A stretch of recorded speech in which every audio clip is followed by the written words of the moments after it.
नमस्कार मु वर्षा आपण वर्षा देखीदबा आगामी 7 दिन रे आपण कौन आसूची।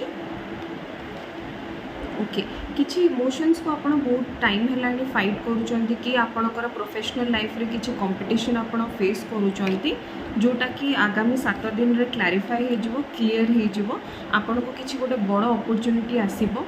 जो मैंने पर्सनल लाइफ रे किछि टाइप ऑफ कमिटमेंट या किछि कम्युनिकेशन कथबार्ता वेट कर बहुत शीघ्र आपन को किछि गोटे इनफॉरमेशन मिलेबो कि कथबार्ता काहाठू आपन जहाँ वेट कर निश्चिंत ताठू मिलेबो। 6 ऑफ कप्स अच्छी सोलमेट रो कार्ड तो यही सप्ताह मे भी आपणकर बंधु सहित फ्रेंड्स सहित कि आपणकर पार्टनर सहित बहुत भल समय आप व्यतीत करेंगे मत लगुच। लोनर फेज रु बाहरी जीवे मत लगुच बहुत जिनस आपण को कष्टदायक लगुव। यही सप्ताह आपण बेसी रागी चिड़चिड़ा हो पारती ध्यान रखते।